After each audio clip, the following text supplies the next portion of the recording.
This episode of At Your Own Pace is brought to you by me, Mike. I am the head coach at Your Own Pace Coaching. I'm a 3-time certified running coach, RRCA, ISSA, and recently VDOT Jack Daniels certification. I'm working on a couple more right now. To get into the Tokyo Marathon, it's a fantastic race. I've run it twice. It is fantastic, and it's one of my favorite races in the entire world. Those of you who are looking for someone to help you not just cross the finish line at Tokyo strong and with smart training, but someone who can help you build a lasting relationship, whether you're trying to run your first race or you're chasing a personal best, my coaching focuses on sustainable progress, on confidence, and long-term consistency. As a 3-time certified coach, I help athletes train smart and individualized training plans based off of your experience level and your goals. No two training levels, no two training plans are the same for any coachee that I have. I work with you from day one. I provide wraparound services, not just with the training plan for running, but with strength training, warm-ups, cool-downs, stretches, stability plans, what have you.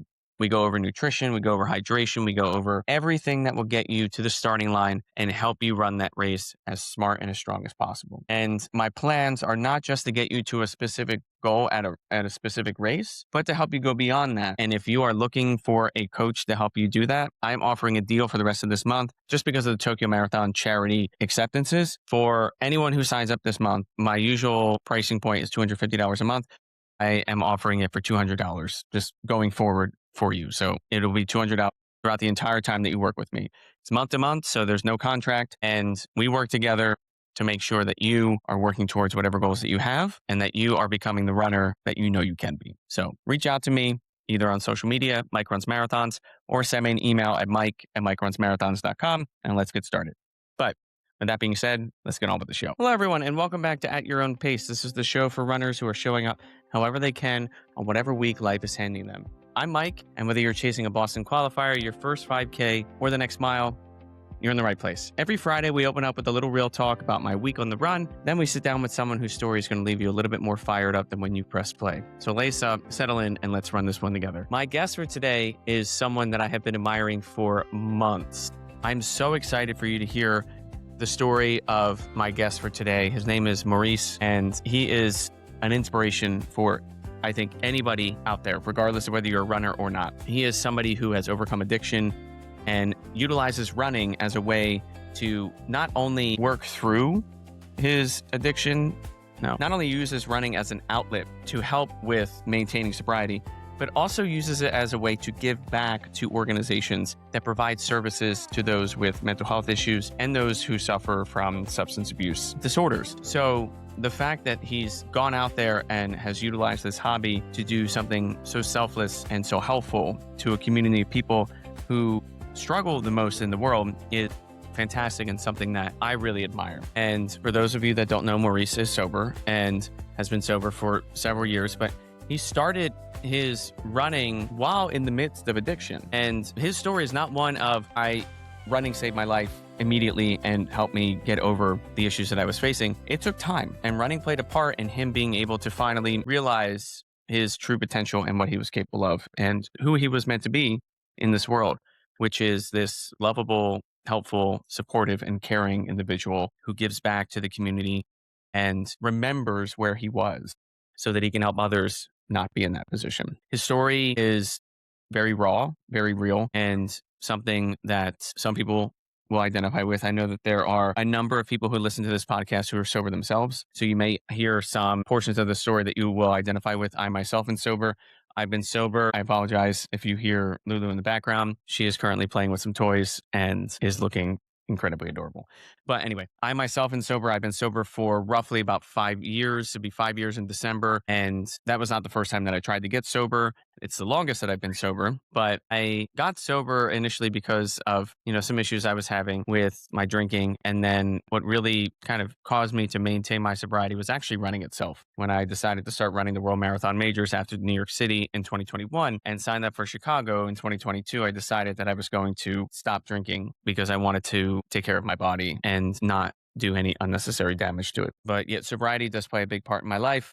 To break my anonymity, I have gone to meetings. I have done the steps. I've worked with people. I've had people work with me, and it's really helped me a lot. And it's gotten me to a better place in my life. It's helped me understand my emotions more and my ability to process them, and also to essentially deal with other people in the real world and live life on life's terms. So breaking my anonymity about that, I hope that some of you will identify with kind of where I've come from, and to also remind people that there's no shame in seeking help, and there's no shame in either working the steps, working with a sponsor, or working with your therapist, or just working on things yourself, because asking for help is one of the strongest things that you can possibly do, especially when you're dealing with something as painful and as damaging as a mental health issue that's not being treated, or substance abuse disorder. But before we jump into Maurice's interview, I want to start with where we always start, which is with a check-in. So here's what's been on my mind for the week. Those of you that can hear her in the background, Lulu is about to be 6 months old, and I cannot believe that that's about to happen. Those of you that have been following me for some time,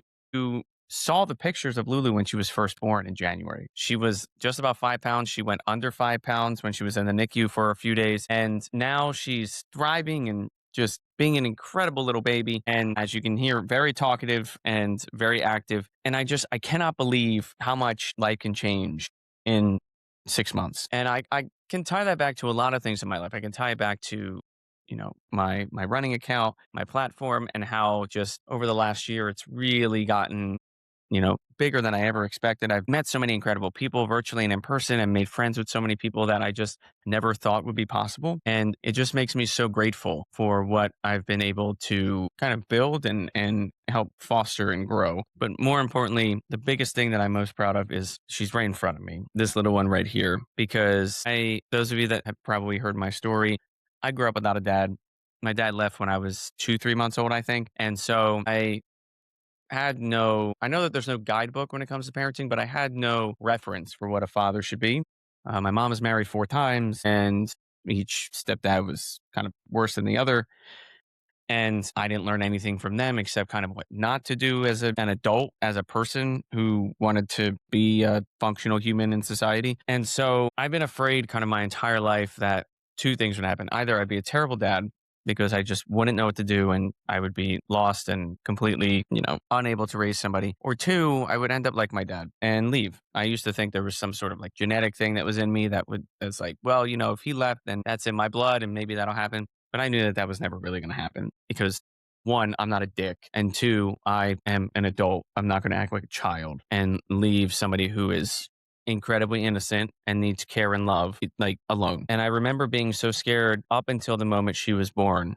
And I will never forget the sound I made when they had to do an emergency C-section on Emily. And when they took her out and they lifted her and brought her to the heating table, I made this noise that I don't think I can repeat because it just was like so many different things at the same time. And in that moment, my mind just went, you can't be scared anymore. You have to be strong and you have to be brave for her. And there was a switch that went on in my head, and it was like, I don't know if it was, just human genetics and anthropology and things like that, where it was just our nature of what we do when we have a child. But I felt like there was something that switched in my head where I was like, I'm in dad mode now. And I have been in love with this little girl since the moment I first laid eyes on her. And I love her in a way that I never knew was possible, and in a way that just people explained to me when, like, who had children, what it was like. But I knew I wasn't really going to understand it until she was born. And now I get it. It's indescribable. It's something that I can't explain. But it's just, it's changed my life. And I find myself, I've talked to people about this. I find myself sobbing and crying all the time, just either thinking about her or looking at her, especially when she was like really young, a couple weeks old, a month old, 2 months. I would look at her. I would see how tiny she is. I would see how just sweet and innocent she was, just lying like in her arms and sleeping. And I would just think two things. One, my God, I can't believe we created this. She's so beautiful and precious. And two, how could somebody leave someone like this, right? I grew up with a lot of family trauma. I have a lot of things that I'm still processing in therapy, both from my father and my mother. And looking at her and seeing just how pure she is, how helpless she is, how she needs me to help her with everything. Literally every single thing. She cannot stand up for herself. Literally, it just runs through my head all the time whenever I do something or whenever I see her act a certain way or do a certain thing of how can somebody abandon something like this? And I've processed my father a lot over the last 25, 30 years. So that that has not really been on my mind. There's been a lot of things with my mom that has been on my mind recently, which if you follow me on Threads, you know exactly what I mean. But I find myself just so grateful that I'm able to be the dad that I am for her. And the fact that she is 6 months old,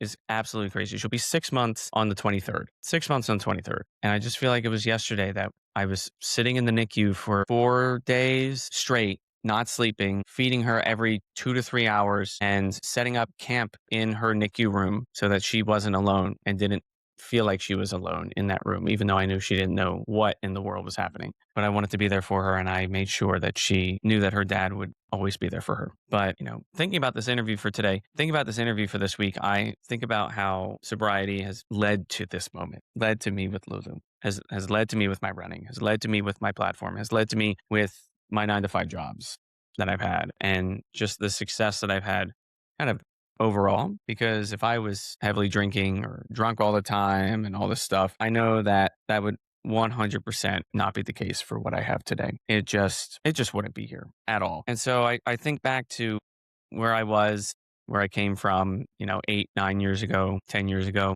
to what I have today. And it blows my mind. It makes me really grateful that I was able to seek the help that I needed, and that I was able to realize that I couldn't do this alone and that I needed support from others in order to head in the right direction. I know I still have a lot of growth to make. I'm not done growing. I still have a lot of things to learn, a lot of things to process and whatnot. But I know that I'm not where I used to be. And that is the important thing. And I want you to remember that too. Those of you that are struggling, you might be dealing with some sort of addiction problem or a mental health issue, family issues, work issues, just any type of problem that you're facing right now. I had a therapist tell me this one time.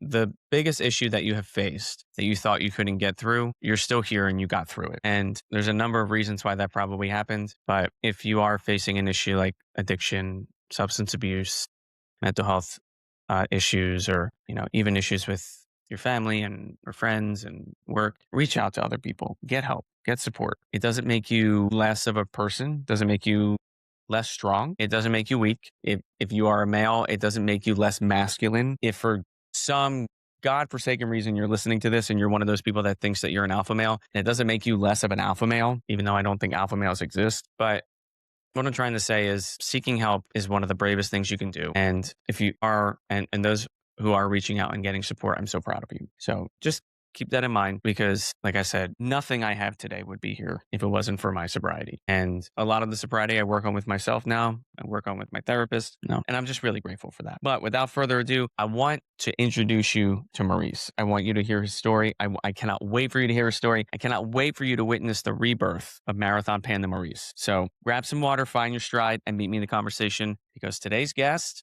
is someone that I have been so excited to introduce you to. Just to make sure I got it right though, your sobriety date is March 12th, 2015. Thanks for doing some homework. Of course, man. March 12th.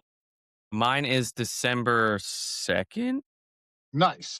I constantly have to look at it. December 2nd, 2021. Oh, yeah, March 12th, 2015. And we'll get into everything. This is cool. Of course. So March 12th, 2015. That is a date my guest today knows in his bones.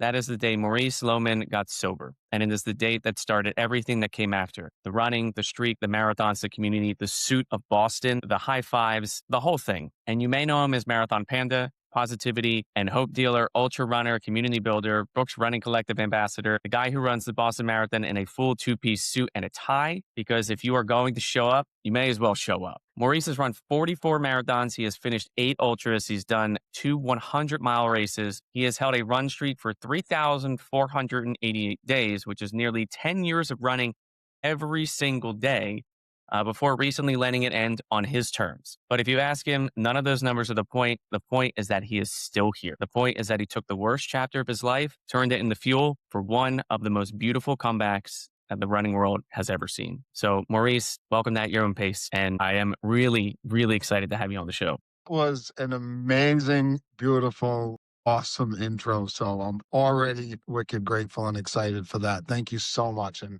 hi, everybody. And thanks for tuning. Thank you so much, sir. How you doing? I'm doing very good. I can't say thank you enough. So that was a really good intro. No, I appreciate it. So I have a couple buckets of questions here that I want to go through just to kind of introduce everybody to who you are, talk about your story, and then just kind of go from there. So, what I want to start with is kind of before everything, before the running, before the suits, before the ultras, and before the running streak. So before the streak, before the marathons, before you were Marathon Panda, I want you Yes. to take me back to who Maurice was. What did life look like before March 12th, 2015? So really cool question. Just to give everybody, we'll stay on track and start from scratch. So born and raised East Providence, Rhode Island, which is Providence, Rhode Island, 50 miles from Boston. For those that don't know where we're at. Grew up in a 2-parent home with an awesome brother, biracial family, proud of both sides. A public school education, computer tech school after high school. And my story, obviously, we touched on it already, is that of overcoming some hardcore addiction and substance abuse and alcoholism. But before all of that, I was a kid that loved BMX bikes and hanging out at the baseball, basketball, football fields. I never excelled at any of those sports. I played youth athletics until they didn't let me play anymore. I was the kid that they put in for a few plays because I showed up to every practice, but I was just never good at any of them, even though I loved baseball, basketball, football, you name it. It's funny because as a kid, my grandmother used to say things to me like, you have strong legs. You're going to be a runner when you get older. And I never grasped it at all. Like track and field wasn't on my radar in junior high or high school. I knew what it was, but it just wasn't a thing for me. And then, so as a high school student, I was still pretty only focused on like friends, academics. Like I thought I was like a cool kid that knew about fashion and I would like try to dress cool unless I was influenced by like hip hop culture and stuff. I didn't get into any bad decision making until my senior year of high school and still managed to like graduate with honors. But directly after high school is when, and I never like to use the word or the term peer pressure because I always made my own decisions, but I started being around the wrong communities, the wrong groups of people that weren't focused on longevity and academics and career paths, family stuff. So it led to devastating decisions being made over and over again. So before I graduated that computer tech school, which was a year after high school, I was already introduced to alcohol and substance abuse and a so-called street life where I was trying to be a hustler on the street where I grew up in the suburbs and didn't need to like be a drug dealer to put food on my table. I didn't need to. Always had a job, but just really got infatuated with this idea of like hustling on the street. And it started with like selling pot, and then it was party drugs, and then it was just like that, trying to live a double life of being the guy at the party that was the party. And the problem with that is I never outgrew it. Some men and women go through phases and learn how to quickly outgrow it. I continued down that path, would get jobs, always did well with like a shirt and tie, banker, mortgage, car sales type position, and always justified my actions by the fact that I have a shirt and tie job. I can work hard, party hard kind of mindset. This behavior continued for the next 10 plus years of alcoholism and drug abuse, being a functional alcoholic drug addict, but losing jobs, losing relationships, losing apartments, going to jail for short periods of time, like really, really bad circumstances that most people would say, dang, I'm never going to let that happen again. I just lost my job. My girlfriend left me. I don't have an apartment right now. I'm crashing on a buddy's couch. And I just kept that cycle, it just kept going for years. And it eventually got worse. With that all being said, running was always like my go-to like exercise when I wanted to per se brush some dirt off my shoulder, feel better about myself on a Saturday morning or a Sunday morning, build some confidence, build some sort of positive self-esteem within myself because I knew I had just messed up. But I was never ever consistent with it because I was an alcoholic drug addict functioning. And I use the word functioning, but that didn't always last. So as you know, because you did some diving into my story, it didn't stop at just being like a party, recreational, functioning drug addict. I hit some real rock bottoms that included, but weren't restricted to just jail time. In and out of rehabs, being homeless, unintentional overdoses where first responders had to bring me back to life. So now we're going into my late 20s, early 30s. And other than a couple of periods of time where I had sobriety for 9 months, 14 months, 30 months, I was still an active alcoholic drug addict in my 30s, back on the streets, being homeless, and addicted to some hardcore stuff. That's what brings us to March of 2015. If we rewind right before that, I did get serious about running in 2008 and 2009, and I used it as the number one tool in my toolbox for mental health, physical health, and sobriety. However, that lasted about 3 years, and then I had some bad relapses and fell back and I'm just trying to paint the picture here for everybody, and fell back into some really bad ways. Fast forward again, 2015, I had already run my first half marathon and my first marathon. When I crossed the finish line of my very first marathon, and I had my mom there, my aunt there, some other important people in my life at the time, I promised myself that that was the only high I was ever going to chase. I did experience the runner's high. I did experience the adrenaline. I did experience the sense of accomplishment. If we go back, and once again, I'm trying to stay on track, that very first half marathon in 2013, I actually ran it after being released from prison only 1 week. And I wanted something positive. I had been running in prison. I had been staying clean. I'd been staying sober. It was easy when you're in prison to do that for the most part. So I get out 9 months, clean, sober, like I got to do something positive. I got to do something good. Sign up for this half marathon. I had never even done a 5K before. Run the half marathon. I'm immediate, and had been reading Runner's World magazine. I had been running outside for like an hour at a time whenever they let us outside. And I had that experience in 2008, 2009 of running consistently every day with we're talking back when I had a Discman and I'm running, trying to make it not skip and doing laps at the track and not knowing anything. I didn't know what an 800 was. I didn't know what a GPS Garmin was. I didn't know any of these things, but I had these big dreams of running a marathon, including the Boston Marathon, not knowing anything about qualifications, charity entries, nothing, not the history of it, the world majors. I knew nothing. Did the first race 2013, became immediately infatuated with the community. I said, this is where I belong. I need to be around these people. There were so many cool things that happened that day that really were like a catalyst to why I immersed myself in the community. I unfortunately did have a relapse in 2014. That's why I'm bringing up the multiple dates. But I was so grateful to kind of snap myself out of that immediately. So the date that you mentioned in the introduction, March 12th, 2015, no looking back, put down the drugs, put down the alcohol, and just got really, really serious about mental health, sobriety, physical health, and running was there for me. So hopefully I stayed on track with that. 2015, the sobriety started. 2016, the now over run streak started. It is such a powerful story. And for those who don't know, I'm also sober as well. I've been sober for, I think, a little over 4.5 years. So, Awesome.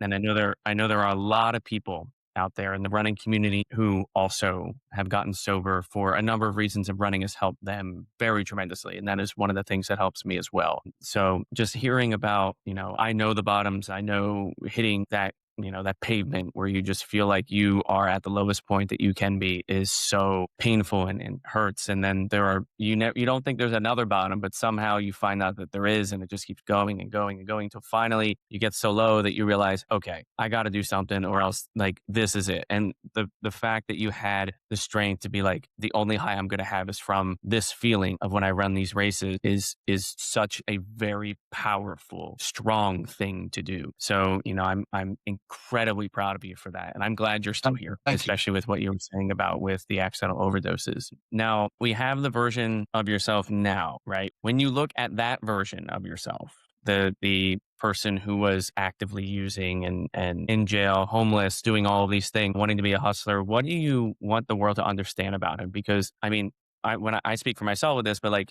the person that was drinking when I used to drink a lot, it's still in me, right? What do you want the world to understand about that person? Because they're not gone. Correct. It was I'm still an addict. You've been to meetings, you have to, and you meet so many people in the endurance field, whether it's fitness, whether it's CrossFit, marathons, just going to the gym. You meet so many people that have replaced their old habits with their new habits, which are much healthier. What I want people to know is that person, that old Maurice, was obviously crying for help in some way. I still am working towards putting my finger on exactly what it was. I use words like entitlement, but I think the entitlement is paralleled with denial and also a total fear of success. I was almost scared to do the right thing for a consistent amount of time because I kept doing the wrong thing after having a little bit of clean time. So I want the person to know that's listening, is that person still loved life and still had a strong self-belief in himself and a strong self-belief that the world offered a lot more than what I was living with. It was the strength, it was the resiliency, it was the power within that allowed and my higher power that allowed me to push forward and just have the hope, just consistently have hope with the positive perspective. And I know some of these words sound cliche, but that's the way I used to operate, and I still operate. Like, I was like, I can live a better life. I just have to stop living this life. What's the first step? The first step is to stop drinking. The first step is to stop using, and not just for one day. Like, don't not go to the liquor store today and think your world's going to be, the problem's going to be solved. Like, you have to do this every day. You have to find a new routine. You have to find a new way of life. For me, I was super fortunate to find the running community. And today that word is thrown around so much, but I've never had a negative experience with the running community. I'm not ignorant to the fact that some people have, but I feel like it's my duty to shine a light on all the positives. Like, I do feel very strongly that running is super inclusive. I'm just a guy that loves to run. I'm never going to win a race. Well, I think I ran a local 5K one time, but nobody fast showed up. But what I'm saying is I want to shine a light on the fact that, like, it gave me an identity. Running gave me something to build confidence off of, something to stand on and say, I'm a runner. I'm a marathoner. I'm a guy that loves to chase goals. I used to chase really bad things. Now I get to chase positive things. I get to be around awesome people that get to I have these mantras like, we all have stories. I'm running the streets that used to run me. Stay grateful for the grind. Hashtag grateful to be here. Like, you've seen all of these, but they mean so much to me. I really am grateful to be here because 15 years ago, I wasn't a guy that woke up grateful and positive. I was like in regret and in sorrow that I had made multiple mistakes and put myself in such a bad position. So I want people to know that that person was still a loving, compassionate, hopeful, positive person, but he was just masking it all with the. Yeah. I mean, you kind of hit it on the head with talking about the functioning part, because a lot of people get very confused about that because they don't think that someone who uses in some way, shape, or form can still function in society. They probably think of people like I live near Philly, so like in Kensington. Correct. You know, you see the pictures of the people who are bent over on the street or lying on the street. And that's not everyone, right? And there's just people that decide that the functioning part is falling apart, and they realize that the mask is coming off, and they need to make a decision as to what's going to happen if that mask does come off. So I really like how you pointed out, you know, that this was still like a loving, kind person. Like, it's not like when you use, you're some evil, mean person. You still are a genuine person. It's just that you have this other thing that you're doing. And that brings me to March 12th, 2015. Was there, I want to know, like, walk me through that day. Like, why March 12th in 2015? And was there something that happened? Was there something in your mind that clicked? Like a specific like event or something that happened that made that day the day that you stopped? So thank you for the question. So in 2013, 2014, I already had this taste of sobriety and selfies at finish lines, which, you know, if you know me and you know my journey, I take a lot of selfies with myself and with the community.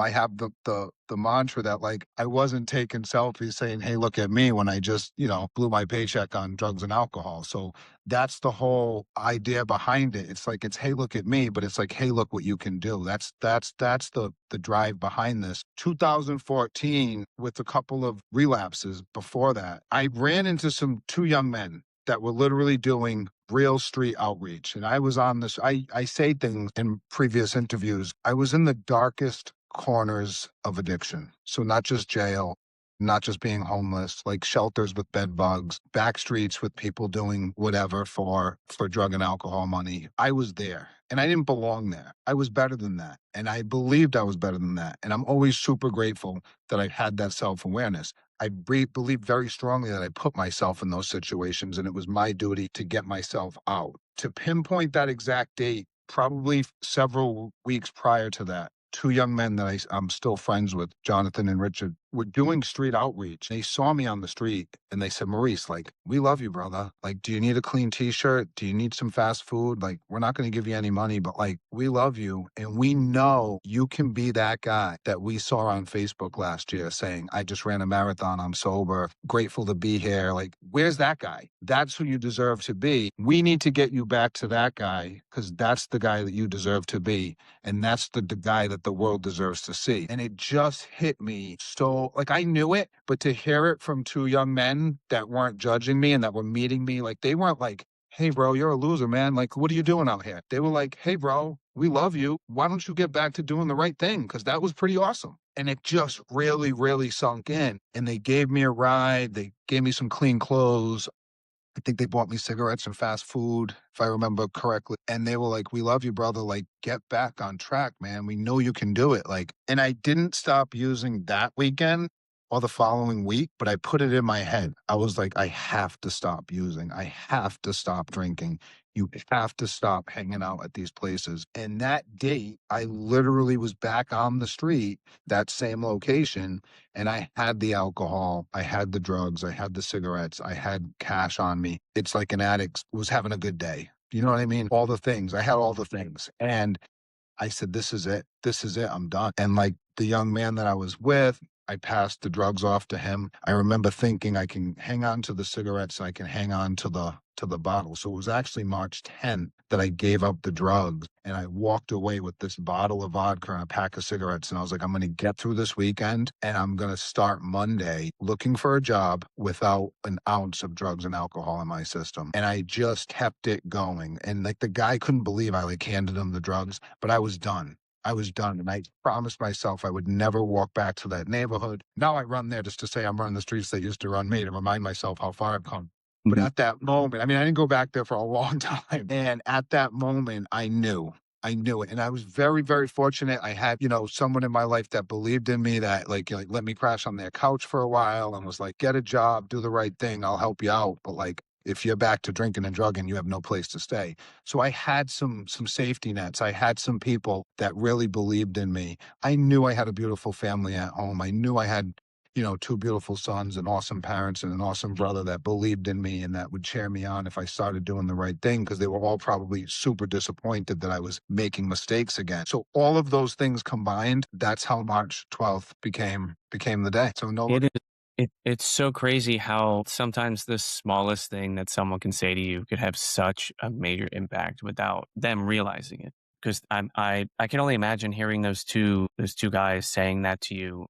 They probably were genuinely just like, we really believe in you and we really think that you can do good, and not realizing that the whole time that you were talking, the only thing I can think of is planting the seed. Like, as soon as you plant That's that exactly seed, what they did. you cannot stop it from growing. Like, you can try to rip it out, but it's going to grow back. And that's what I just heard from your story the entire time, was just the seed was planted and it just kept growing and growing in your head. And finally you were just like, you know what? They're right. And, I wholeheartedly agree with them because of everything you've been able to pull off since then, everything you've accomplished and been able to celebrate. Because I don't want to think about what your life would be like if you had not decided on March 10th that was the day that you were done with drugs, and then March 12th was the day that you officially stopped everything.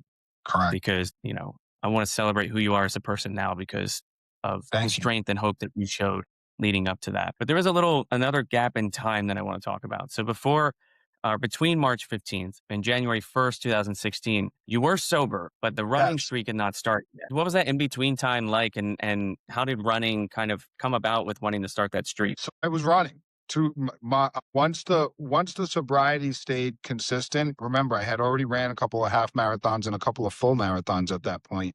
One of the other reasons why it was easy for me to bounce out of that last relapse was like, I realized I couldn't be both guys. Like, I remember being at like a drug house showing somebody my Nike Plus app saying I'm training for a marathon. And they were like, no, you're not. Like, you're waiting for a drug dealer to get here. Like, it just like, it was such a smack of reality that like, you're right. Like just because you're wearing some Nike trainers and using a Nike Plus app, like you're not a marathoner if you're chasing drugs and alcohol. But those were the conversations I had to have with myself. So when March 12th, 2015 came and I got back on track with running every day before work, I got a full-time job, running. That's all I cared about. I had the Map My Run, Run Keeper, the Runner's World magazines, the Brooks, the Asics, you name it. Like I was fully immersed. I was like, I'm a runner. This is what I do. And it was like a healthy habit and obsession to keep me focused. Signed up for every half marathon and every marathon that I could afford to travel to and afford to sign up for.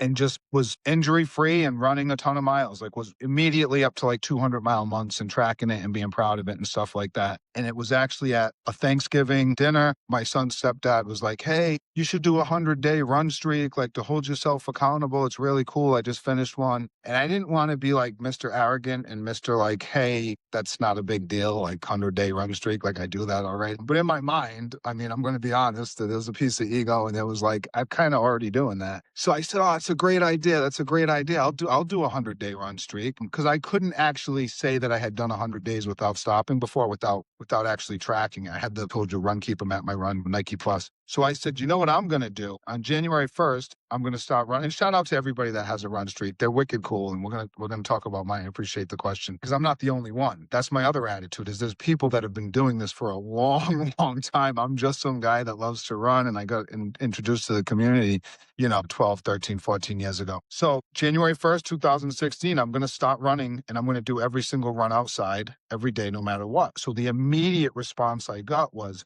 you can't do it outside. You can't do it outside. What if it rains? What if it snows? What if it's too cold? So that's all the motivation I needed to say, I'm going to do it outside. He said, you're not. I said, I am. So January 1st, 2016, I stopped the run streak all outside. The minimum was a mile a day. However, I was very proud of the fact that the rolling average was like 6 miles a day. So at the end of the year was 366 days because it was a leap year. So I'm like, I'm a day ahead. I'm a day ahead of anybody else that's like doing anything. I know it's a crazy like mindset, but in my mind, I'm like, that's the motivation I need. 366 days. Let's keep this thing going, right? And I kept it going. And then it became a thing where every New Year's Day, I'm running this local half marathon. So I'm celebrating being sober on New Year's Day. I'm celebrating by running a half marathon, and I'm celebrating another year of the run streak. So there was nothing that was going to stop me. And I stayed injury free, had some hamstring stuff, got into physical therapy and strength training and all that stuff. I stayed injury free. So the run streak lasted for 9.5 years. Yeah, 3,488 days to be exact, Yes. which is just So close to 10 years. absolutely wild. The longest that I think I've had was maybe 6 months. And yeah, shout out to everybody who has a run streak. I mean, there's some people that say that it's not healthy, and there are some people that say that they are. Listen, I just celebrate runners in general. So if you do have a run streak, I don't care if it's 10 years or if it's 10 days, it's so much dedication to go out and do that. Especially the fact that you say you're going to do it outside. Because I'm sorry, but me, I would look outside and see the rain and be like, I'm going on the treadmill. I can't.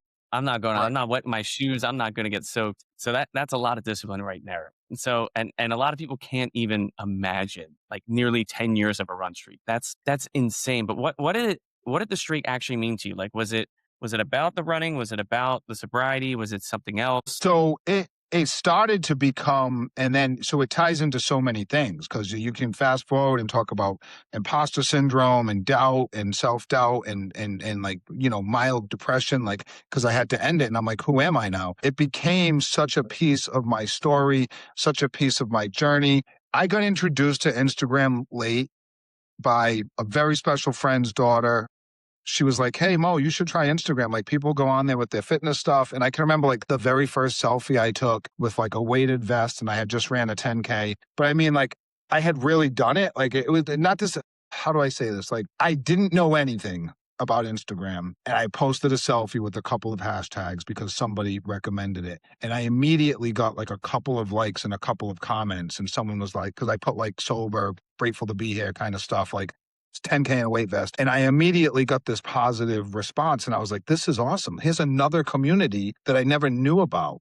Okay. So the run streak got so much positive feedback with this community that I was building over the next few years that, I mean, I'm a former addict, I was missing the positive affirmations. I was missing the encouragement. I was missing the community motivation that, hey, great job. You're awesome. Thanks for sharing your story. Like, there's so much to it. It's not just all ego driven. Like, I think I said before we jumped on, if I'm just a guy running around town talking about myself, that's all I am. But if I'm really trying to deliver a message of hope and strength and consistency and discipline, and it inspires somebody else, whether it's from movement, I mean, I really believe movement is medicine. But to answer your question more directly, sorry if I was getting off track, the run streak it became everything. It was like, and we're talking like through food poisoning, through COVID, through missing a flight, through work stuff, through family stuff.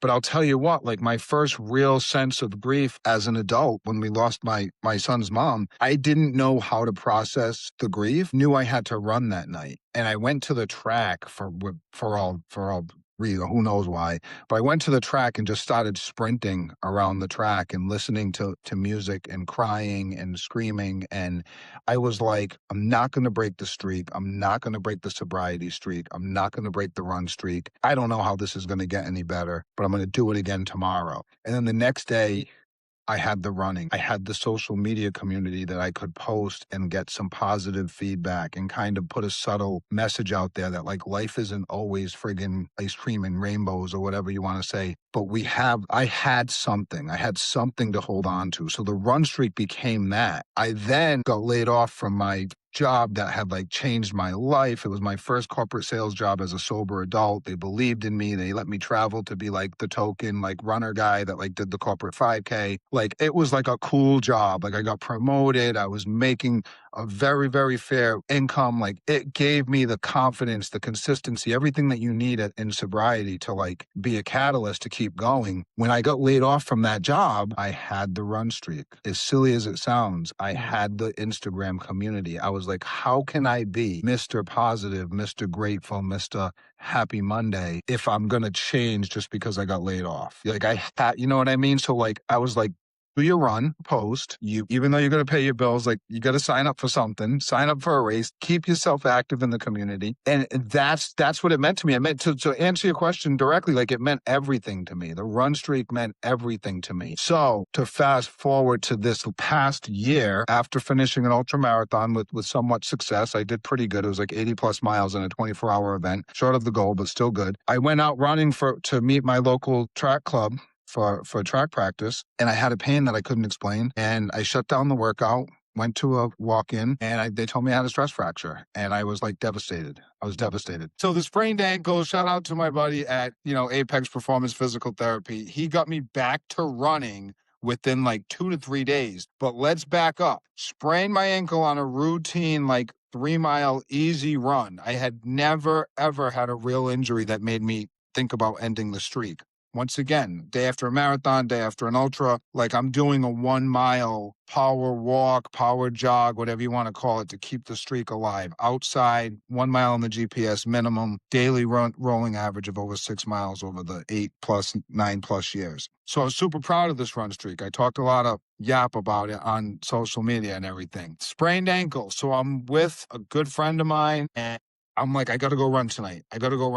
And this was in the middle of like going to a walk-in. They're telling me the ankle's probably sprained, setting up a time to see my PT, but I keep the streak alive. Barely. Like I'm struggling to do a power jog around the block to the tune of like somebody in their car stopping and asking if I was okay because I looked like I was in pain. And I'm like, 0.4 left. So the streak lived for another day. It lived for another day. And then I was out to eat with my friend and I had like this conversation. It was like, do you want to be the guy that says he never missed a day of outside running, but I can't train for marathons anymore because like I've done severe damage to an already damaged ankle? Or do you want to be the guy that owns the fact that this is coming to an end, treat it properly, listen to your body, stop the streak, and just own it? Like this is where you're at. And I was Mr. Own where you're at, build from that, like, you know what I mean? Show up for yourself, be authentic. Like, I can't say these things and then not live by them. I can't say I'm Mr. Discipline and Mr. Consistency and not live by the same words that I'm yapping about in my community and on social media. So I said, that's it. The streak's over. The first day was tough. because I'm like, but it was over. It was over. Like, and then the second day was tough. And then I saw my buddy, the PT, Alex, and he fixed it. And I was like able to run. And I was like, I could have kept this going. But in reality, I could not have kept it going. So I was like going to the gym, going to yoga, and I decided to make this post that like the run streak had ended. Okay. And the positive feedback that I got from my community that was like, Maurice, this is like a big deal. Like you're showing discipline. A real runner knows when not to run. Like, yeah, the run streak was cool. Now it helped me. It helped me open my eyes to be like, your journey is way more than a run streak. Like I never stopped the sobriety streak. I never stopped being a cheerleader in my community. I never stopped showing up for people and cheering them on and that stuff. So all of the thoughts that I had about like losing myself and losing my identity were starting to become overpowered by like, you're still the guy that you say you are. You just don't have this run streak. Do you know what I mean? And then I started looking at it from a different perspective. Like now you don't have to stress out about squeezing in a couple miles after work. Now you don't have to stress out about and hats off to all the people that keep the run streaks alive because it's very, very difficult. For me, I think it became not as beneficial because there were days where I should have been resting or I should have been doing something else. And I was just going outside to say that I had a mile or to say, and then the days that I had a mile, I'm like, well, tomorrow I got to run more because what's a mile? And then it just became unbeneficial where I started throwing around the term like junk miles because they weren't beneficial to me. And then I got hit with the stress fracture and it all happened for a reason. So now I'm out of running completely for a few months and I didn't listen. I tried to run the Chicago Marathon on a fractured foot and I DNF'd at mile 19. And then I took the doctor's advice and stayed in the boot for 3 months and recovered fully. And now I'm back. No run streak, but no injuries. Hey, listen, that friend of yours was really smart to say, do you want to be the guy who can't run anymore, but keep the run streak alive, but they can't run long distances because they damage themselves so much? Or you Correct. want to be smart. And that's the thing about running is there's so many people who get into the sport and it's really weird. They feel like getting injured is just a thing that happens, but it's not. It's really not. When you get injured, you really need to stop and look and see what you're doing wrong or why it happens and get it fixed because it's not a badge of honor. You're not really showing your perseverance and resilience when you're running while you're injured. You're kind of, you're in that ego stage that you pointed out Yes. before. It's exactly what I had to do is put the ego in the back pocket. Exactly. And I can only imagine the way that you describe the first day was awful, the second day was awful, reminds me of like early sobriety of when you just start your first day, you're on day one and you're sitting there being like, how the am I going to be able to get through this? And it's like, what they tell you is like, just don't do it for an hour. And then an hour comes, don't do it for the next hour. And then eventually that becomes the day. And then days become months and then months become years. And that's what you really reminded me of because I can only imagine going from like almost a 10-year streak to nothing. And that's cold turkey right there. Like that would have hurt me. Like I would have been crying probably on the floor, just like being like, I don't know, what do I do with my time? Because like I'm so used to doing this, but I love that you still stayed, true to yourself and you're still authentic, which is one of the reasons why I love your account because you still show up for everybody, you still show up for your community, you're still a cheerleader for so many people. And that never stopped, even though the run streak did. And I can only imagine trying to run a marathon on a stress fracture. And the fact you got the mile 19 in Chicago blows my mind because I'm just like, I don't know if there was a woman that I follow who I think she lives in the United States. She flew to Tokyo for Tokyo Marathon and she got to mile 1 of the Tokyo Marathon and had the DNF. And one that takes a lot of courage to make that decision at that moment. But like, I couldn't imagine like being in that position, like what it would feel like. And I can only imagine for you, not just the physical pain that you're in, but also the mental pain. Cause I beat myself up when I have a bad run. And DNFing at a major marathon, you must have been beating yourself up so much because of that. But I'm glad you listened to your doctor's advice. You're in the boot for 3 months and it worked because you ran the Boston Marathon recently, which is fantastic. Yes. But before we get into the Boston Marathon, I want to talk about your username. So your username is, Marathon Panda Maurice. Where did the Marathon Panda come from? Like, tell me the origin story of it and how it became this whole identity. So I always love that question. So go back to my Nana, my grandmother growing up. She gave me my first panda bear stuffed animal when I was like a toddler, and I never went anywhere without it. Was always like obsessed with the animal. got National Geographic posters, and just really loved the animal. So, and she was the one that used to tell me I was going to be a runner. So now I'm a runner. I'm running half marathons and marathons, and I found Instagram. So it's funny because the people that have been following me for 11 plus years know this. It's actually pretty hilarious. I'm obsessed with cars too. That's the industry that I'm in now. I sell cars for a living, but I'm obsessed with cars that I can't afford. So I used to call myself the Ferrari Panda, and my Instagram account was Ferrari Panda Running. It was long and silly, but I had Ferrari dreams. I think like my password were like Ferrari dreams and stuff like that. But the Panda, I'm half black, I'm half white. I've always been a little chubby. Well, maybe not anymore because I'm trying to get jacked and stuff, but it was my thing. You're not supposed to use the word spirit animal, but like it's my spirit animal. Like it makes me feel like I'm paying tribute and honor in my grandmother's memory because she's the one who planted the seed for running. So to answer that question, like the panda is who I wanted to, like, I had this idea that I was going to be like this fun loving, like roly-poly running guy, passing out like love. And that's where the panda came from. And the story that I talked about this corporate sales job that gave me all this like motivation and positivity and drilled home the positive mental attitude stuff. I met a young man that like really thought that my story was cool about like overcoming drug addiction and becoming a marathon runner. And he said, "Hey man," he's like, I just found your Instagram account. He's like, "It's pretty cool." He's like, "You ever think about," he's like, "not to say you're never going to have a Ferrari, but he's like, you ever think about calling yourself like the Marathon Panda?" He's like, "You've already run marathons and not everybody can say that." He's like, "I bet you there's nobody in this room that runs marathons." He's like, "I just saw something where like you ran a bunch of them." He's like, that's pretty cool, the Marathon Panda. And I was like, not only is that pretty cool, that's the coolest thing ever, right? So I ran with it. And like and it's funny because like it's like with anything, you always have this big vision. And I'm just some guy that loves the community and loves to run. I'm super grateful for the small community that I have and that I've been able to grow over the years, and it's opened up doors and stuff like that. But it was so cool to have somebody that was like giving me a fun suggestion, but he like actually cared. And so that's where it came from. So now I'm the Marathon Panda, and I got like shirts made and all this stuff because I always thought the vision was always bigger than what it was at the time. Love that. That is such an amazing thing. I love how you are also honoring your grandma in a way. My grandma was my biggest running supporter as well. She passed away about a little over 3 years ago now. And when you were talking about your mom, or not your mom, your son's mom passing away, and how you went to the track that night and you just ran as hard as you could. That's actually what I did when my grandma passed. I went to the gym and I ran on the treadmill, probably the fastest 5K at the time that I'd ever run in my life. I was completely wiped when I was finished, but I needed that.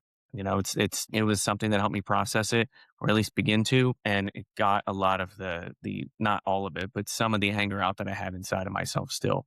But yeah, my grandma always used to say to me, "Run, Forrest, run." That was our whole thing. And we would always talk before my races and after my races. And she would always right on my wall. I have a big poster of my wife, me for me, of a bunch of the Facebook comments that my grandma would leave for me during my runs or after my races that I would post about. And yeah, I mean, you never know who's going to inspire you to do something. And we try to find ways to honor those people that do.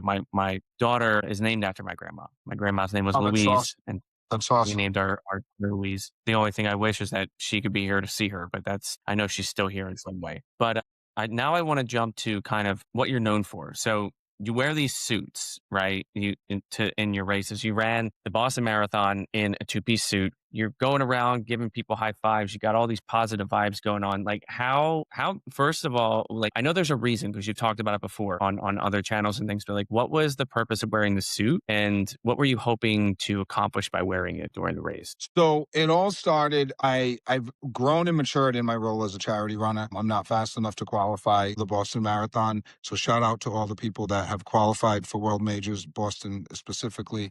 I got my first charity entry with a small nonprofit for autism and families that are affected by that. And I ran 2 successful Boston marathons with them. And then I was introduced to the Rett syndrome community, which is a rare neurological disorder. And those families face a bunch of really, really tough challenges. And my run coach, mentor, friend, Lori, she was like, we got to do something crazy for like you to, because like of who you are and your personality, like we got to get people fired up about you being a charity runner for Boston and raise some money and raise some awareness for this great cause that not everybody knows about. So she introduced me to the Rett syndrome community, specifically the chapter in Massachusetts, and we came up with this idea that I was going to wear a purple suit and run the Boston Marathon and raise money and awareness for Rett syndrome. Their color was purple, and there's so many layers to this story. I had just read an article in a GQ magazine while I was at the barbershop that said, the literal headline of this article was, "You can run a marathon in this suit if you had to." So obviously I wanted to read it. And they were talking about like this athleisure company that made this cool suit that you could like jump on the subway, jump to a board meeting and go to dinner and still feel comfortable. So I reached out to them. Believe it or not, they were out of Boston, Ministry of Supply. I reach out to them. I tell them what I'm doing. I asked them for a suit and they said, "Listen, we can't give you a free suit, but if you do this, if you run the Boston Marathon in one of our suits and you tag us on social media, we'll give you," I think they said 30 back. Okay. So I was like, that's pretty fair. So I buy the suit. They didn't have purple. They had this color that they called lavender. When it came in, it was like gray. But I ran the Boston Marathon in a gray suit with the purple singlet, purple shorts underneath and all that stuff. And I did raise a bunch of awareness and stuff. And on my own social media channels, like it got some buzz. And then I wanted to jazz it up. So the following year, I like bought a purple suit off Amazon and it ended up being polyester because I'm the least organized individual on the planet. So I waited till last minute. I ran like around the block in this suit and I was like, this is pretty heavy and uncomfortable. And it rained that year. So the polyester heavy suit became soaking wet, but I'm still running a suit. I'm still running the marathon in the suit. The following year, I do the same suit and it was the hottest Boston Marathon in recent history. So once again, drenched in sweat, felt like I was wearing weights. But now I'm the guy that wears the purple suit at the marathon, so I can't back out of that. And all the stuff that I believe in, the commitment and all that stuff, I had people like say, take off the suit jacket, you'll feel better. But that's the whole point. Like if I take the suit jacket off, I'm just a guy that runs 13 miles in a marathon in a suit and not 26.2. But then I really started embracing this, and I got introduced to the Heron Project and then Learn to Cope, which are both addiction and recovery based nonprofits. And the logic behind it became, there are so many people in this world facing much bigger challenges than me putting on a suit for 26 miles. I love to run. I love that, hey, look at me, look what I'm doing type attitude. So it was easy for me. It's easy for me to be the guy that puts on a suit and runs 26 miles. There are people that don't have it easy. So that's what I wanted to shine light on. And then it became more than that. Then I really started embracing the fact that like, this is the freaking Boston Marathon. Like right here on Commonwealth Ave, like mile 22, mile 21, you were homeless. You were addicted to drugs. You lost your apartment. You lost your job. You lost your relationship, like all because of being an alcoholic drug addict. Like you need to shine some light on that. And now I had the opportunity to run for a cause that highlighted that. And here I am putting the suit on as a testament to how far I've come and how much I've overcome. I did the shirt and tie instead of the singlet for the first time 2 years ago. And people went nuts. They were like, this guy's nuts. You know what I mean? And I know I'm not the only person in the world to do this because I never get negative comments on social media, thank God. But one time somebody said something like, oh, this guy's not original.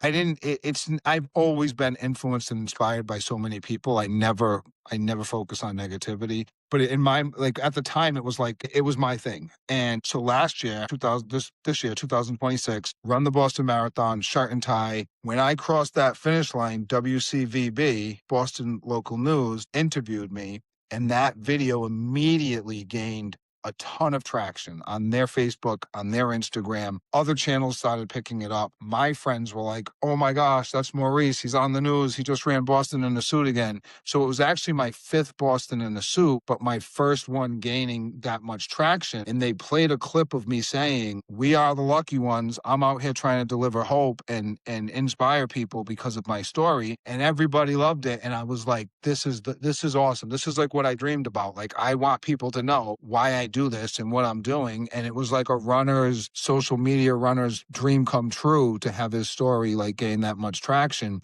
In the local news in my town called, I had to ask for time out of work to be interviewed at the local like news station. I was on this television show. My friend texted me and said, oh my gosh, you were just on the Today Show on Sunday morning. So I had to look it up online and find the clip. Like, it was nuts. So Really, really grateful that it gained that much traction and got that many people to pay attention. And for years, I've had people reach out saying, thank you for being so open. Thank you for being so transparent about your story and talking about overdoses in prison and homeless shelters. Cause like now I can have the conversation with my brother. Now I can have the conversation with my partner. Like, you're so real. You're so transparent. Like, I never want to make it like a war story, like shining a light on all the graphic bad stuff. But that's my story. I'm living in the light now and not in the darkness. So yeah, I'm the guy that ran the Boston Marathon in the suit. I just spoke at a meeting Monday night, and the young lady was like, "You're the guy that ran the Boston Marathon in the suit." So that made me feel good. And she's like, she was like, "That's so cool." And she knew that it was for like addiction and recovery and stuff. And she's like, "That's awesome and good for you." So it's really, really something that fills me up with gratitude. I love that so much because one, I am a massive fan of anybody who runs for any cause or any charity because those people, I'm pretty sure that while you're also doing this, you're raising funds for charity, to help the organization. I've done that for 5 of the World Marathon majors, Oh, and wow. the way that it feels when you cross the finish line, in my opinion, is so much different than if you were just running the race and crossing it because you have not just the happiness of I just ran a marathon, but also I've raised money for the services or research or something that helps somebody that could not do this. And I love what you said about, I think about this all the time. You're running in a suit, whether it's raining or it's hot and you're struggling and you're like, this is awful. Then it pops in your head like there are people that are so much worse off that I'm trying to help. I Exactly. can't stop now because they're counting on me. Exactly. That I think is one of the most powerful things that you could think of as a charity runner because, I've run 17 marathons, but I struggle at some point during all of them there's some mile or some area where I'm like, why am I doing this? I don't understand. But when I have a charity behind me, I remember, why I came here, why I have to finish, who I'm helping. And I remember there's a phrase that someone used before with me, which is like, I don't have to do this. I get to do this. I get to do And there's this. so many other people that don't get to do this, I say that but they all the want time. to, but they can't because of, so many other things that are affecting them. And I just love the perseverance in your story of just like, I just want to start doing this to try to raise money for vets. And then it's shifting into like, in my opinion, it shifted into something that I think is so much more powerful and important to you because of just the massive lived experience you've had where exactly these people you're raising funds for, like those people that are in those programs, like I was there. That's what I would be thinking if I were in your position. It's like, so like there's an even deeper like need to be able to finish these races and know what's going on with these individuals that you're trying to help. But yeah, when I saw you were probably one of the first people that I saw online after the Boston Marathon that came up for me because of what you were wearing. And I was just like, this guy is incredible. And I immediately was like, I got to get this guy on my podcast because like I knew the story because I saw one of the interviews where you talked about why. And I think there was an article that came out that I saw somewhere about you may have been shared on a social media, may have been shared Yeah. on Facebook, maybe a group I was Yeah. in. But I was really inspired by that because I've never done anything like that before. And you really you really gave me like an inkling to like want to do that at some point with the charity that I would run with in the future. Fun fact, I was supposed to run the Philly Marathon last year in an Eagles costume, Oh, but wow. I got the costume and it was so thick. And for some reason, Philly is 2 weeks after New York, so it's the end of November. It was so hot It was, yeah. It would have I been a couldn't tough wear it. race. I couldn't wear Yeah. it. It was so thick and so hot that I just returned it, but I was really upset because I really wanted to run in it. But, I love how you did something so much bigger than yourself, when you run these Thank you. marathons. Yeah. And there's people out there like someone broke the record for doing it in a banana suit. People do it in full firefighter gear. People do it in, with rucks and stuff, for to honor those that have lost their lives in service and whether it's service as a first responder, police, fire department, armed forces. Like there's so many different things. People like there was a guy that did London in a tuxedo and had his Mhm. buddy like make him a martini at like mile Yes, 11 or I something saw that. crazy. Yeah. So like there, and that's why I always like to shine the light on like the fact that like I'm so grateful that people pay attention to my little story and my little journey because we all have stories and we all have journeys and that's so cool about running how it brings everybody together. And like even tonight being able to chat with you, congrats on the world majors and congrats on all the marathon finishes. Like we're the lucky ones that get to do something crazy that we love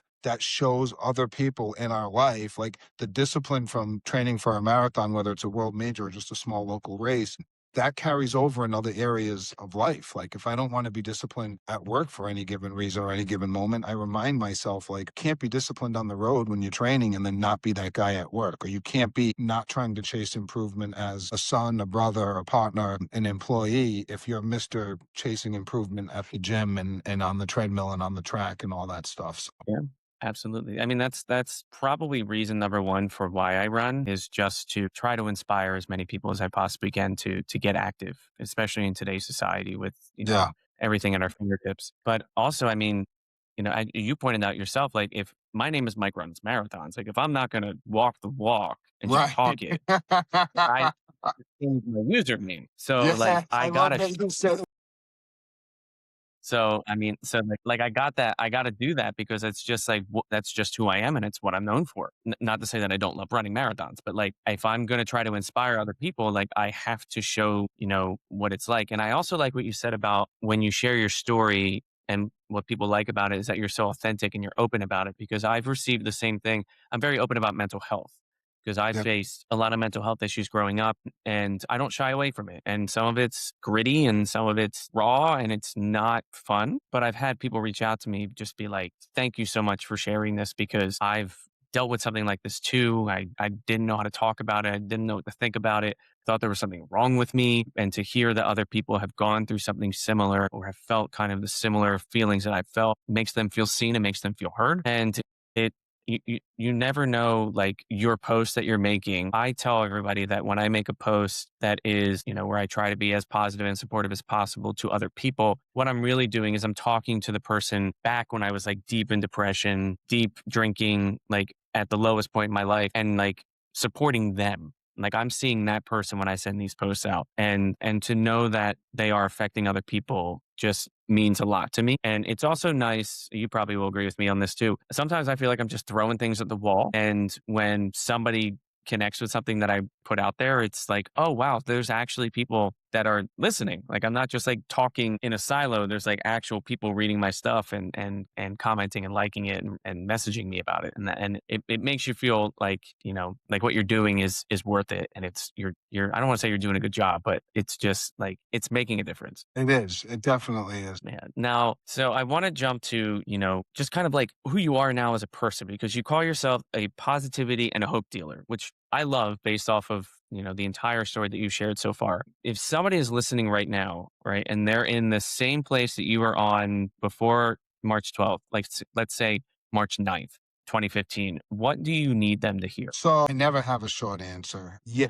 have to take the first step. You have to do the work. You have to, there's so much to it. Don't be afraid to ask for help. But the hope piece, like I always had hope that life would be better if I stopped living the life that I had. I got interviewed by the Boston Globe once and I rambled and talked for over an hour. Can you believe it? And the piece that they took from it was this guy knows how to make positive changes one step at a time. And the one step at a time is like the one day at a time. Like it wasn't easy. It's like what you just said, 15 minutes ago. Like early on in sobriety, it's not easy. The first day you have all these questions and doubts. And now never mind 30 days later when you're facing emotions that you never faced before because you were always drowning them in a bottle or a substance. So you just have to you just believe in yourself. If it's not asking for help, it's believing in yourself and taking that first step, having the hope and having the faith that things will work out. Not tomorrow, not the next day, maybe not the first of the month. Like it's going to take a while, but you have to stop today. The number one thing is to stop using. And if it's not substance abuse, like I always say the same thing, like I won't want my story to just be one layered. I want people that are facing any of life's adversities, whether you did lose a job, whether you did lose a partner, whether you lost a loved one, whether you're getting over a relationship breakup or something like that, like you can do it. Like you can do it. I'm cheering for you. If you can look to see what I came from and use that as like start, like I wish I didn't have to start from scratch. I could wake up every day and be, regretful and sorrowful and upset and negative about all the things that I don't have and all the time that I lost. Or I could be super grateful and positive and have hope and perspective of a great future because of all the things that I do have. I'm healthy.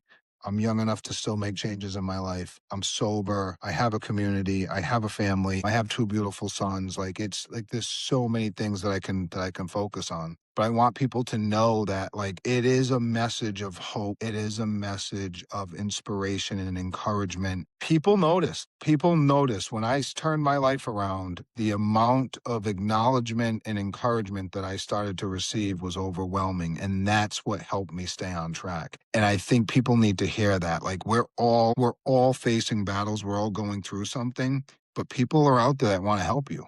They really are. And when they see you helping yourself, you'd be surprised at how many doors open and how many hands come up. Yeah, absolutely. One thing that I learned back in 2018, I made an attempt on my life, and I realized not too long after that Well, I'm what I glad had been you still telling do. myself, I appreciate it.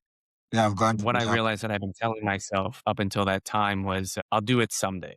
Like I'll get sober someday. I'll work on my body. I'll work on myself someday. I will take therapy seriously someday. I'll start exercising someday. And after that moment, I realized someday's going to run out, yeah, and I need to do it today. And I really identified with what you were saying of like, you have to make the decision today, like not tomorrow, not next week, but like you have to make it right now, and just take it a day at a time. Because that and it I like how you say, it's not easy. It's going to be painful. There's going to be things that come up. I can't tell you the amount of things that came up for me in my first like 90 days of being sober. It's absolutely wild and ridiculous. But you learn to live life on life's terms, and you learn to cope, and you learn to deal with things as they come to you, and you become a stronger person because of it. And then you're able to help other people, which I think is probably the most important thing. And you are right about the amount of it's so crazy. Once I got sober and started working on myself in a bunch of different ways, my personality completely shifted and changed. And what that brought were my true friends into my life. The people that I never known in my entire life just walked in one day and have not left since. And I don't think I would have found them or had them as friends if I had been who I used to be. So yeah, being in that position of being able to turn things around, like you reap the rewards. Might not come in like immediately, but as you work on yourself and you work on things, and you start to really understand life and yourself, it does really start to get better in ways. Obviously, life still happens, but you're right. able to deal with that life in a much more productive way. Now, I want to talk though about what's next for you, because you ran Boston, you have Chicago on your calendar. Now, have you run Chicago before, or is this going to be a redo of what you tried to It's do the before with your? It's the redemption. It'll be my first Chicago finish. Chicago, it'll be my first Chicago other than the DNF. So I'm looking forward to finishing it. It's my redemption run. And I have the big ultra coming up in less than 30 days. It's a 24-hour event. It's my fifth year in a row. I've never ran 100 miles in 24 hours. I have two 100-mile buckles. They both came with the 28-hour finish because they were 30-hour cutoffs that I beat the clock. My personal best in a 24-hour event is 90 miles. So I know that's a far cry from 100, but the goal is 100. I'm training my butt off for it right now. And in less than 30 days, I'll be running a 2.5 mile loop, 2.45 miles to be exact, around the very place where I ran my very first half marathon. So it holds a special place in my heart. It's a local, beautiful park with trail and pavement by the water. It's amazing. Anchor Down Ultra. Shout out to the community. Shout out to the OGs and the veterans. But I'm going after the 100-mile buckle in less than 30 days. That is incredible. That is incredible. I'll be in Chicago too, so Awesome. maybe we So we can got to do collab. We find got to do some videos and uploads and on the live uploads at the. you, man. Definitely. I'm so down for that. Now, my last question in this segment is, you've lived multiple lives inside one body. The name of this podcast is At Your Own Pace. So what does that term, at your own pace, mean to a guy who has been through what you've been through in your life and gotten to where you are today? So it actually it means a lot because I say things all the time like I found my own lane. I found a way to make something work for me. I can't say it enough. Like I'm just a guy that loves to run. I'm not that good. Like talent didn't take me this far. Consistency did. Being a positive guy, being someone that loves to show up, being someone that shows up for other people. The pace thing, especially now with it being thrown around. I've never been pace shamed for being slow. Like nobody ever said the fastest you've ever ran is 3:40. You're not a marathoner. Like nobody's ever said that to me. So I think my average marathon time is, if you did them all together, I'm probably a 4 hour guy, maybe 4:10. No one ever said like, you run marathons at 4:10. Like you're not fast enough. You're not a marathon. So my own pace means, and I look at things like, I can't say it enough. It took me a long time to figure out that I couldn't be a recreational or a moderate drug and alcohol user. Like it took me forever, like decades. Okay. So I discovered life at my own pace. I discovered the joys of sobriety. I discovered the joys of like meaningful connections and friendships at my own pace. So, I mean, that kind of describes my whole journey, because instead of being upset and depressed about all the time I wasted, I'm super grateful. Like, that's why it's hashtag grateful to be here. That's why it's like, let's keep moving forward with, a positive perspective, because like we're the friggin' lucky ones that get to wake up and open our eyes and get after it, whether it's at work, at the gym, at the yoga studio, at the marathon training cycle, like any of that. That's actually a perfect ending for this segment. So I'm going to actually leave it right there. Okay. Now, this next segment is what I call the hot seat. These are just some quick rapid fire questions that I ask everybody just to help everyone learn a little bit more about your own running preferences. So we'll start with the first one, which is trail or road. Road. I do love the pavement. Hashtag party on the pavement, running the streets that used to run me. I love the benefits of the trail and the nature and the unpredictability of like having to pay attention to your feet, but I prefer the pavement. Same. I've fallen way too many times during trail running. What's your favorite running shoe brand right now? Brooks. That's right. You're part of the Brooks Collective. That's right. Are you But an early? so when I first started running in 2008 and 9, all I wore was Brooks and Asics. And then I strayed away from that and got into Nikes, Hokas, New Balance, which I still love a lot from all of those brands. But I got back to basics with the Brooks and the Asics, and then I was super fortunate to be hooked up with Brooks. So it's not just me answering it because like I'm a brand ambassador. Like I feel like they have a lot of good choices. And if I had to say a second choice, it would be Asics. Third, I mean, let's keep it with those two. I mean, I love Hoka and I love Nike. So No, I'm an ASICS guy myself. Are you an early alarm or a late runner? early. I find the benefits of getting out there early and getting it done, and you feel great about the rest of your day.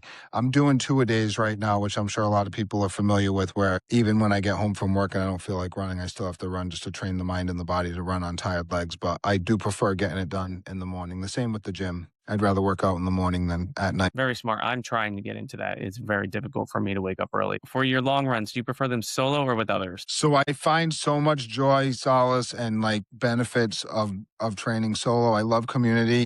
I've kind of gotten the feeling that, not the feeling, but like I feel that there are days for community, whether it's a crew, a club, or an actual race, that I love and I enjoy and I embrace. And that's like my party. Like I don't go to the clubs, I don't go to parties, like I go to races, but I love training solo. I love training solo. I really do. And it's not to be anti-community or ignorant to anything else, but I really do love training solo. To be honest, I'm the same way. I love the solace of just I run on a bike path like consistently and just running on that by myself. It's just me and the woods around me, and that's all I really need to focus on. And it's very peaceful. Now, what is your favorite post marathon meal? There's a lot of shepherd's pie, any type of pizza. Yeah. So something that has like chicken and potatoes or meat and potatoes. But yeah, maybe a whole pack of Oreos doused in some sort of coconut milk or something. I'll eat it like cereal when it's really not cereal. So That I love that. Then what is one piece of running gear that you can't live without and you can't say your shoes? quality, reliable belt that holds my phone, because I don't like running and not being able to take pictures. So shout out to Lululemon. I've been hooked up with them for a couple of years, and I have the belt that's like, it's weightless, and I can fit my phone in there and I can take it out and take pictures and selfies and videos and all that stuff and text people when I'm running. So that's pretty important. I know a lot of people run without music and without phones, and I'm just not that guy. Yeah, I'm kind of the same way. Do you have a dream race? And a watch. I mean, I can't, now that I'm addicted to Garmin GPS watches, I can't run without a watch. I mean, if Oh, it's that's true. not, That's true. if it's not tracked, did it really happen? So I get it. Like I know that there's a lot of benefits to being with no electronics, but if I run 7 miles before work, I'm the guy that wants people to know. So That's true. I'm the same way. I'm the same way. Do you have a dream race? that you've always wanted to run? Yeah, the Badwater 135 in Death Valley in the middle of Mm. July. So you need 4 100-mile finishes, one of them being within 18 months. So I have two. So I need to get two more and have one of them be within 18 months of my application. So that's my dream race. I crewed for my run coach and mentor, Laurie, out there, and it's amazingly, almost impossibly difficult to imagine finishing that race, and that's why I want to do it. Wow, that's incredible. Now, if you could run that race with anyone, who would it be? Probably my son. Man, I can only imagine you and your kids running Badwater 135. I've watched videos about it. I've read books about it. Oh my God. Like it used to be a dream of mine, but then I realized like this is just way too impossible for me. Like even if I train as hard as possible, I really don't think I would ever be able to do it just because I mean, it was 100 degrees here a week ago and I could barely handle that. You're telling me that I'm going to have to handle like No, 130 degrees? 120 degrees, yeah. I don't think I can handle that. Now, these next two are things that I collect from everybody that I interview. One is what I call the motivation library. So if you could pick one quote, a mantra, or a line that gets you through the tough miles, what would it be? Gratefully grinding. Great, like we are the lucky ones. We get to do this. I know we get to do this as super recycled, but I really yell out, "We are the lucky ones" all the time. Like things could be so much worse, and we're literally outside doing something that we love to do. So yeah, we get to do this. I'm grateful. I'm able-bodied, mind and heart. So I love that. Now, I want to imagine you're at Chicago in October. You've passed mile 19. You're at 26.19. You see the finish line. What song is going to be blasting through your headphones as you cross that finish line? really get fired up with like dance hall music, like specifically like 90s and 2000s, like reggae dance hall. As much as I love hip hop and techno and house and all that stuff. So there's this song called Big League by Movado, and it's like you're in the big league. I think that might be one of them. I really get fired up with that song. And then there's another one called Summertime, and it just gives you like a upbeat, fired up vibe. But yeah, those are two of my like must haves on my playlists. And then any like 90s hip hop would do it too. Nice. So some Wu-Tang Clan or Jadakiss or something like that. Love that. Love that. So my last two questions for you are kind of talking about the essence of what this podcast is all about. So the first question is, what has running given you that you didn't expect when you first started? A new identity, like a new reason to be super self-confident and something to lean on when things aren't going 100%. And it gave me, it's literally the foundation piece to my entire journey. So I say it's the number one tool, but it's the foundation piece to who I've become in the community, to who I've become as an individual with discipline and fitness and stuff like that. It's opened so many doors of new friendships, new relationships, brand partnerships, opportunities, raising money for charity for marathons. Like I never, if I'm not physically running, I still want to be involved in the community in some way. Like, I mean, I shout out to Gary from Ocean State Multisport. Like he met me 11 years ago and was like, as long as you stay sober, like you never have to pay for a race. And like to me, like that kind of like, it's indescribable. So now I have this local race director that anytime he's holding a half marathon, I can just go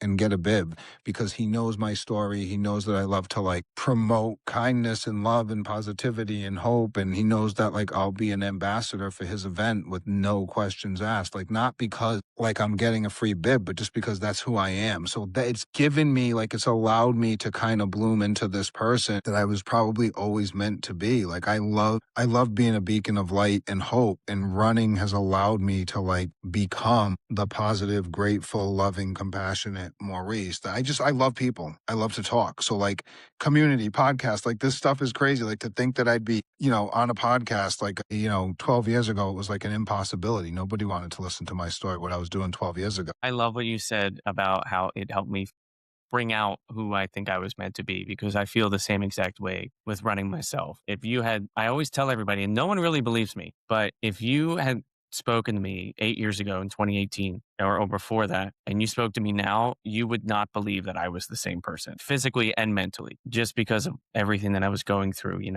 And once I started to, get into running and really understand how it could change my life, it just brought so much to me and helped me realize just the kind of person that I really am and the kind of personality that I was supposed to have because that's who I was, but I was hiding behind something else. So no, I really appreciate you saying that because I really identify with that. Now, my last question is very ambiguous. So I apologize for this. but and it's very simple, but it is, why do you run? So I have another mentor in my life that says, I don't run to stay sober.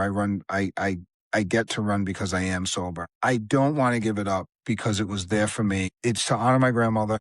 It's to continue to improve my mental, physical, and emotional well-being. Like it allows me to become the best version of myself. I truly believe that. It definitely allows me to chase the best version of myself. Is I gotta say, man, I do not have the words for, what this entire conversation was all about. And I think that there's a lot of people listening who probably feel the same exact way. I really got to thank you, Maurice, for being on the show today, because you took the darkest part of your life and you turned it into something that lights up entire finish lines, races, just groups of people, runners around you that you support, and you show up in a suit, right? To raise money, to bring awareness to, the need to help people that are in the struggle of substance abuse and addiction.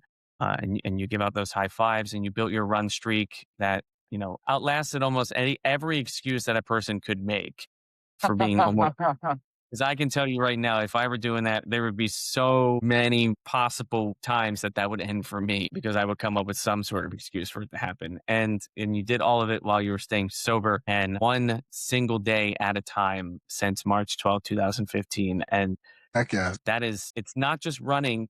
This is a whole life that was rebuilt. And so everyone, please go find Maurice at Marathon Panda Maurice on Instagram. It's all one word. Follow him, watch the way he shows up, and learn from the way that he treats his community. And if you want to support the causes that he runs for, including the Heron Project, the links are in his bio.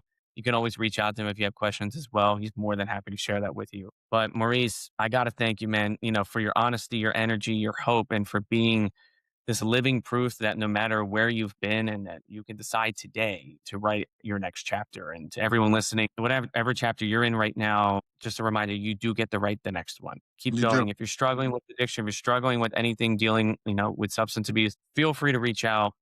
There's so many people out there that are willing to help, whether it's, someone online, or someone, a friend, a family member, a fellow runner, for instance. We are here to support everyone, but keep showing up and keep running, because you will get to that finish line. I promise you. But Maurice, Is not where you always have to stay. So I can't thank you enough for having me. It means a lot. I hope if anybody made it this far, that means they listened to me rambling for quite a bit. So I appreciate that. I did try to stay on track, but sometimes it's a little difficult for me. So thank you for having me, and thank you for allowing me to share my story. And I hope some people got some stuff out of that. So thank you, everybody that's listening. And that's the message. Where you are right now is not where you always have to stay. And if you love where you are, be grateful and lift somebody else up. Lift somebody else up. absolutely. I love that. Thank you so much, Maurice. Thank you, brother.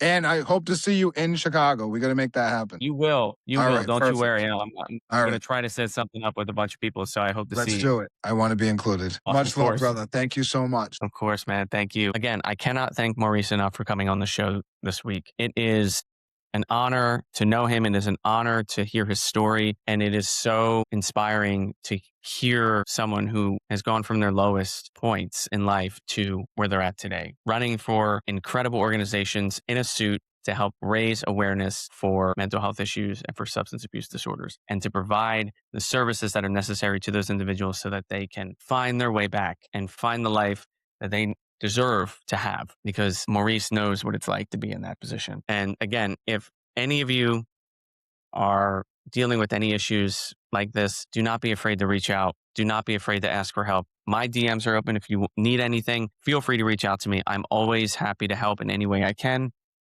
And I know that there are others out there who will do the same exact thing. But that's a wrap on this episode of At Your Own Pace. If there's one thing that I hope you take away from today, it's this. There's no such thing as too slow, too late, or too far behind. This sport belongs to you exactly as you are, wherever you're coming from, at whatever pace you're running. Every mile counts, and so do you. If this episode moved you, made you think, or made you want to lace up, just do me a favor. Share it with someone who needs to hear it. Follow the show, leave a review, and come find me, Mike Runs Marathons, over on Instagram, TikTok, Threads, YouTube, and Facebook. I would love to hear your story. If you're interested in being on the show, feel free to either reach out to me on social media or email me at mike@mikerunsmarathons.com. But until next time, take care of yourself, be kind to the person running next to you, and keep showing up at your own pace.